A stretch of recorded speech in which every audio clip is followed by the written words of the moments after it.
Hi friends, target with Sonu 4.0 में आपका welcome है। आई होप आप अच्छे होंगे, मस्त होंगे। हम ये सेशन रहेगा सीटेट एंड एमपी के लिए। हमारा टारगेट रहेगा 30 में से 23 है। तो हम लोग देखते हैं एक एक क्वेश्चन। तो देखिए, पहला क्वेश्चन है, निम्नलिखित में से कौन सा कथन विकास और अधिगम के बीच संबंध को सर्वश्रेष्ठ रूप से जोड़ता है।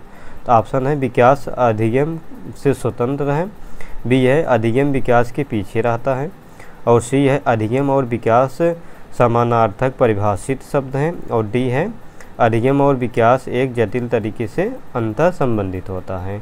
तो आप लोग बताइएगा इसमें से कौन सा ऑप्शन सही है।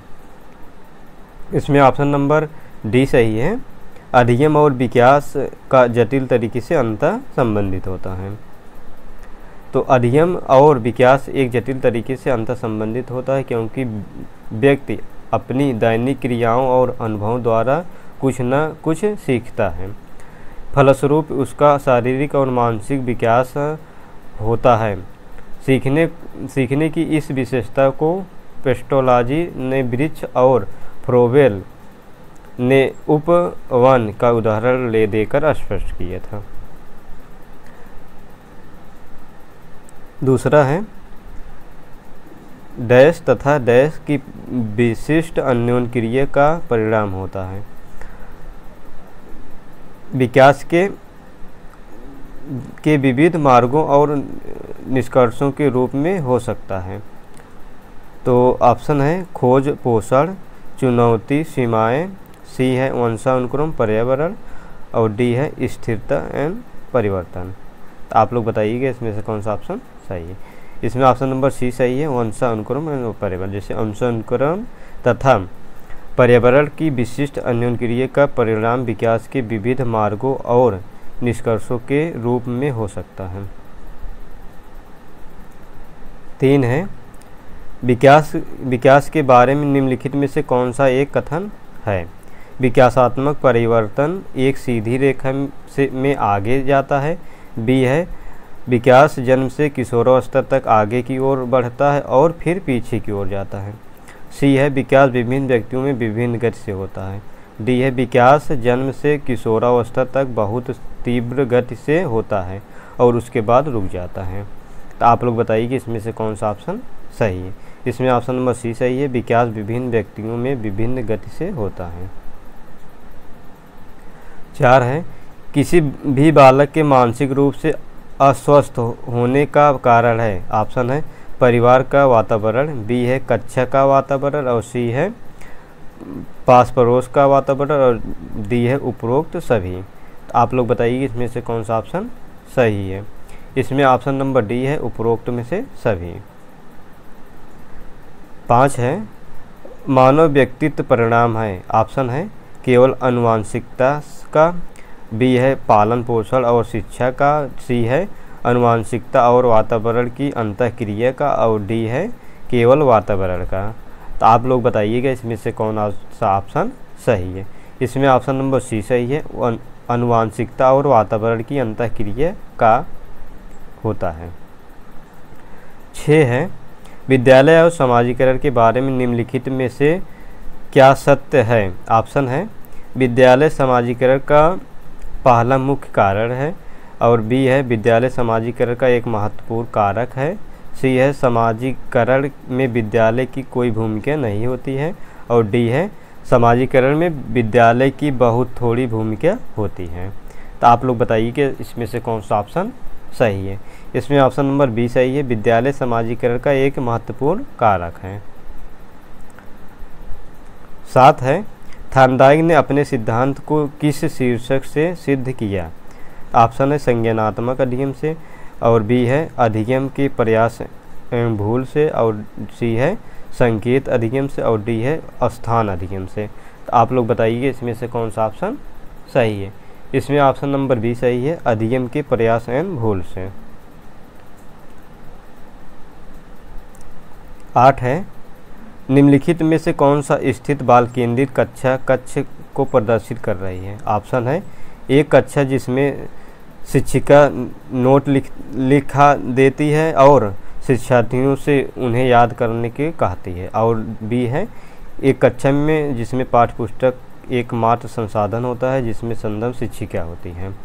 सी है एक कक्षा जिसमें शिक्षार्थी समूह में बैठे हैं और शिक्षिका बारी बारी से प्रत्येक समूह में जा रही है। और डी है एक कक्षा जिसमें शिक्षार्थियों को व्यवहार शिक्षिका द्वारा दिए जाने वाले पुरस्कार एंड दंड को संचालित होता है। तो आप लोग बताइएगा इसमें से कौन सा ऑप्शन सही है। इसमें ऑप्शन नंबर सी सही है।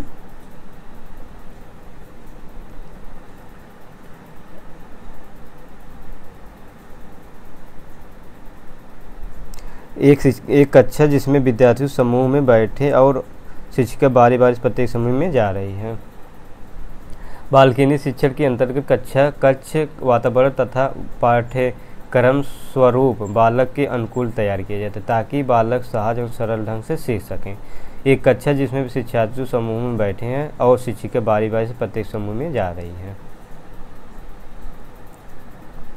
9 है 16 वर्षीय बच्चा बुद्धिलब्ध परीक्षण 75 अंक प्राप्त करता है जो उसकी मानसिक आयु वर्ष होगा।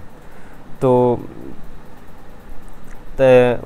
बुद्धिलब्ध होता है मानसिक आयु बटे वास्तविक आयु गुणे 100। तो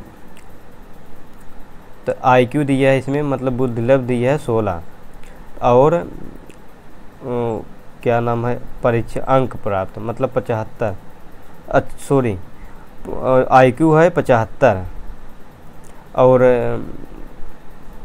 वास्तविक आय है 16। तो इससे वास्तविक मतलब हम निकाल लेंगे मानसिक आय। तो बुद्धिलब्ध बराबर होता है मतलब IQ बराबर M में मानसिक आय बटे वास्तविक आय मतलब CA। तो इसमें जब हम लोग रखेंगे तो IQ है मेरा 75 बराबर मानसिक आयु मतलब M में निकालना है मुझे बटे 16 तो गुणे 100 है। तो जब हम इसको उधर ले जाएंगे तो ये वाले मतलब काटेंगे तो हमारा आएगा 12 वर्ष जब सब काट लेंगे। तो हमारा ऑप्शन नंबर सी है।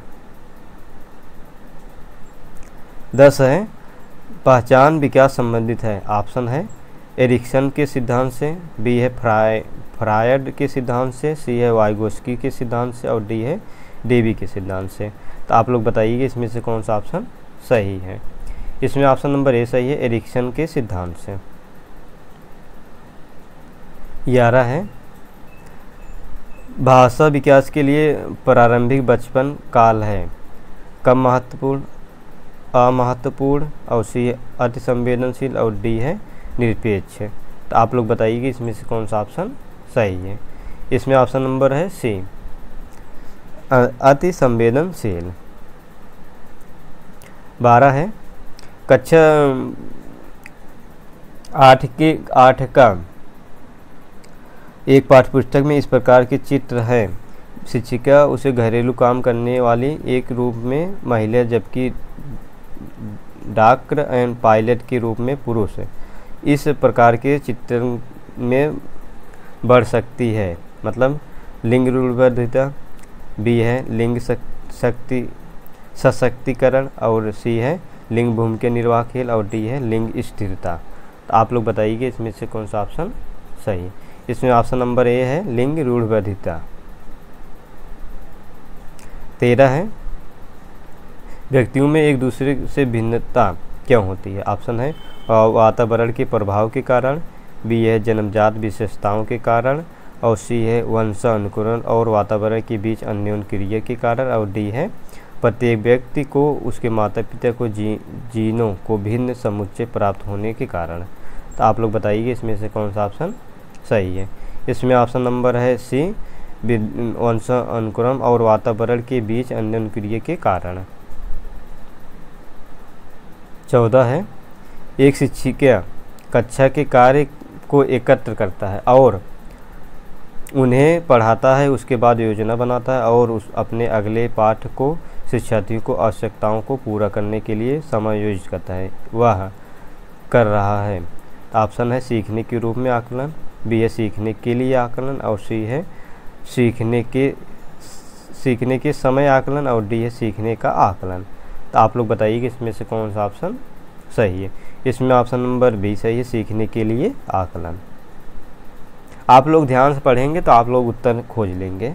तो आप लोग जल्दी जल्दी पढ़िएगा मत परीक्षा के टाइम में, तो एकदम ध्यान से पढ़िए, फ्री माइंड से पढ़ेंगे तो आप लोग बहुत अच्छा जाएगा। हो सकता है 25 तक पहुंच जाएं या 30 तक पहुंच जाएंगे कुछ लोग। तो किस प्रकार के प्रश्नों को वस्तुनिष्ठ प्रश्नों को श्रेणी में रखा जाता है। ऑप्शन है लघु उत्तरात्मक प्रश्न, बी है मुक्त उत्तर वाला प्रश्न, और सी है सत्य या असत्य, और डी है निबंधात्मक प्रश्न। तो आप लोग बताइए इसमें से कौन सा ऑप्शन सही है। इसमें ऑप्शन नंबर सी सही है, इसमें ऑप्शन नंबर है सत्य और असत्य। तो प्रश्नों के बारे में केवल एक लाइनें लिखकर या पूछा जाना है कि वाक्य सत्य है या असत्य है। इस प्रकार प्रश्नों को वस्तुनिष्ठ प्रश्नों की श्रेणी में रखा जाता है। तो आप लोग अगर चैनल को सब्सक्राइब नहीं किया है तो आप लोग चैनल को सब्सक्राइब कर लेना। तो 16 नंबर है,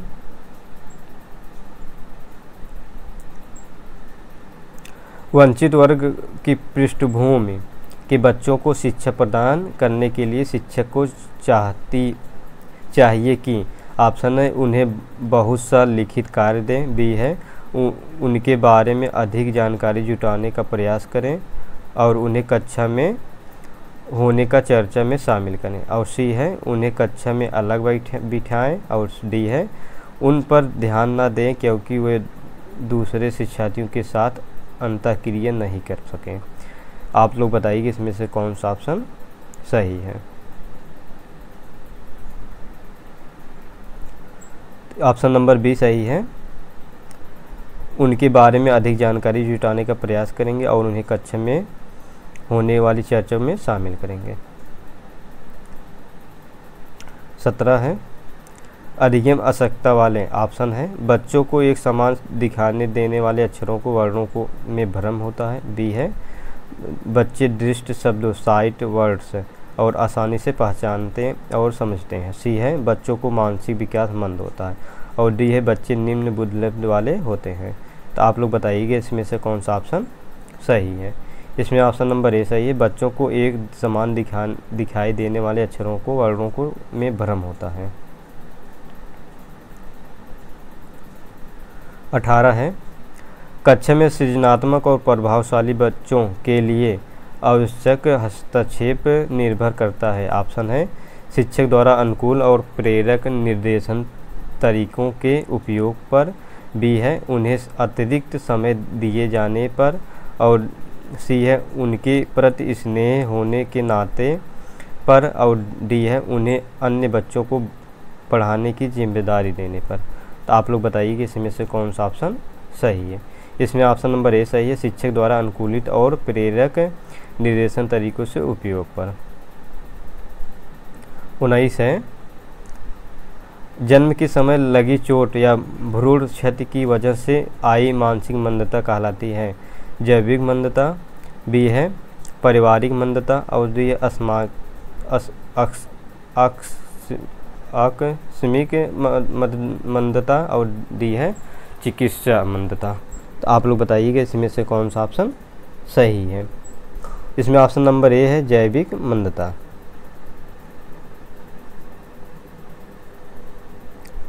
20 है, निम्नलिखित में से किस समूह के बच्चों को समायोजन की समस्या होती है। ऑप्शन है औसत बुद्धि के बच्चे, बी है ग्रामीण बच्चे, सी है अध्ययनशील बच्चे, और डी है कुशाग्र बुद्धि के बच्चे। तो आप लोग बताइए कि इसमें से कौन सा ऑप्शन सही है। इसमें ऑप्शन नंबर बी है डी सही है, कुशाग्र बुद्धि के बच्चे।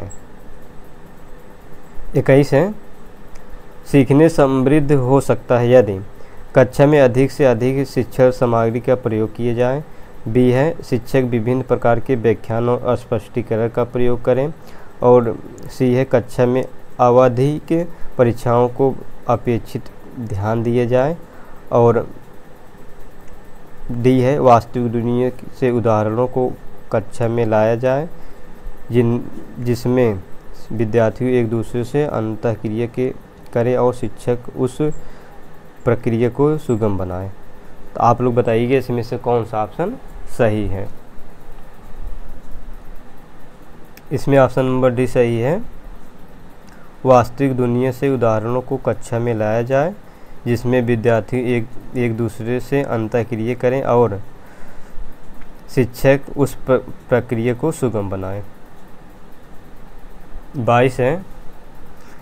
एक बालक जो साइकिल चलाना जानता है मोटरसाइकिल चलाना सीख रहा है, यह उदाहरण होगा। ऑप्शन है क्षैतिज अधिगम अंतरण का, बी है ऊर्ध्वाधर अधिगम अंतरण का, और सी है द्विपार्श्विक अधिगम अंतरण का, और डी है कोई भी अधिगम अंतरण नहीं है।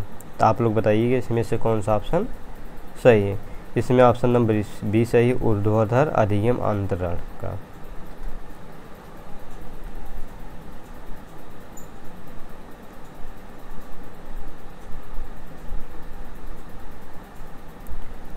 तेईस है। एक शिक्षक बच्चों को प्रभावी रूप से समस्या का समाधान करने में सक्षम बनाने के लिए किस तरह से प्रोत्साहित कर सकती है। ऑप्शन है पाठ्यपुस्तक से एक ही प्रकार के प्रश्नों के उत्तर के अभ्यास के लिए उन्हें पर्याप्त मात्रा में अवसर प्रदान करें, बी है पाठ्यपुस्तक में दी गई सूचनाओं को कंठस्थीकरण करने पर बल देकर, सी है बच्चों को समस्या के बारे में सहानुभूत अनुमान लगाने एवं बहुविकल्पों को देखने के लिए प्रोत्साहित करें, और डी है पाठ्यपुस्तक के सभी प्रश्नों को व्यवस्थित तरीके से समाधान लिखकर। तो आप लोग बताइए इसमें से कौन सा ऑप्शन सही है। इसमें ऑप्शन नंबर सी सही, बच्चों को समस्या के बारे में सहानुभूत अनुभव लगाने एवं बहुविकल्पों को देखने के लिए प्रोत्साहित करें। 24 है। ध्यान केंद्रित करने की आंतरिक दशा है। तो ऑप्शन है अवधि, बी है नवीनता, सी है रुचि, और डी है आकार। तो आप लोग बताइए कि इसमें से कौन सा ऑप्शन सही है। इसमें ऑप्शन नंबर सी सही है, रुचि। 25 है। गोलमैन निम्न में से किससे संबंधित है। सामाजिक बुद्धि, बी है संवेदनात्मक बुद्धि, और सी है अत्यधिक बुद्धि, और डी है सामान्य बुद्धि। तो आप लोग बताइएगा इसमें से कौन सा ऑप्शन सही है। इसमें ऑप्शन नंबर बी सही है, संवेदनात्मक बुद्धि।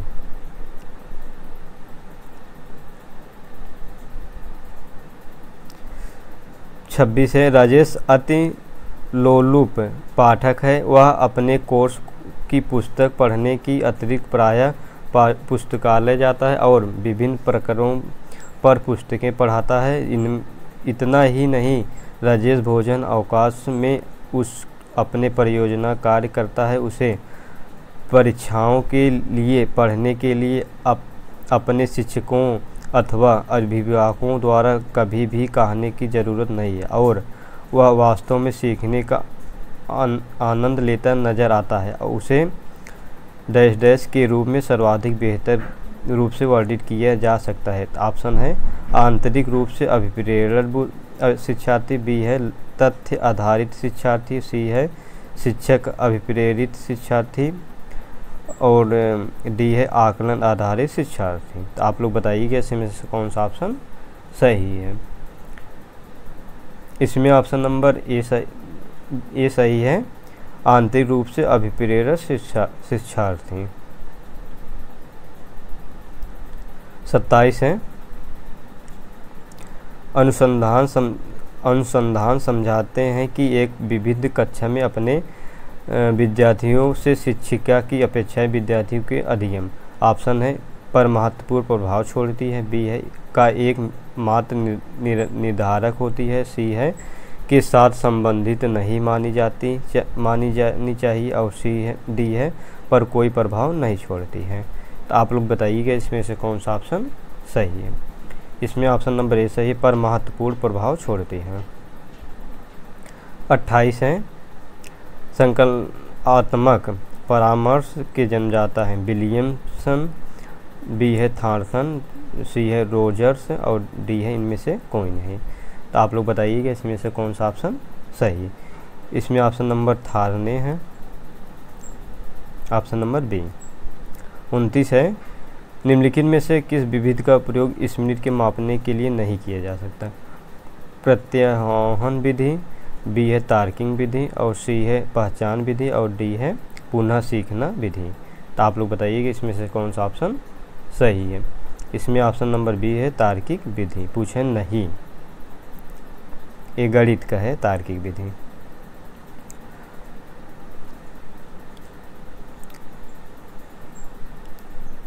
30 है, फ्रायड के अनुसार ऑप्शन है ग्रहण किए या सीखे हुए तथ्यों को धारण करने या पुनः स्मरण करने का असफलता को विस्मरण कहते हैं। बी है, विस्मरण का अर्थ है किसी समय प्रयत्न करने पर भी किसी पूर्व अनुभव का स्मरण करने या पहले की सीखी हुई किसी कार्य को करने की असफलता। और सी है, विस्मरण वह प्रवृत्ति है जिसके द्वारा दुखद अनुभवों की स्मृति से अलग कर दिया जाता है। और डी है, उपर्युक्त में से कोई नहीं। तो आप लोग बताइए कि इसमें से कौन सा ऑप्शन सही है। इसमें ऑप्शन नंबर सी सही है, विस्मरण वह प्रवृत्ति है जिसके द्वारा दुखद अनुभवों की स्मृति से अलग कर दिया जाता है। तो हमारा ऑप्शन नंबर सी सही है।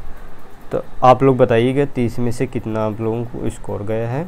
और आप लोग अगर चैनल को सब्सक्राइब नहीं किए हैं, चैनल को सब्सक्राइब करिए। Thank you. जय हिंद, जय भारत।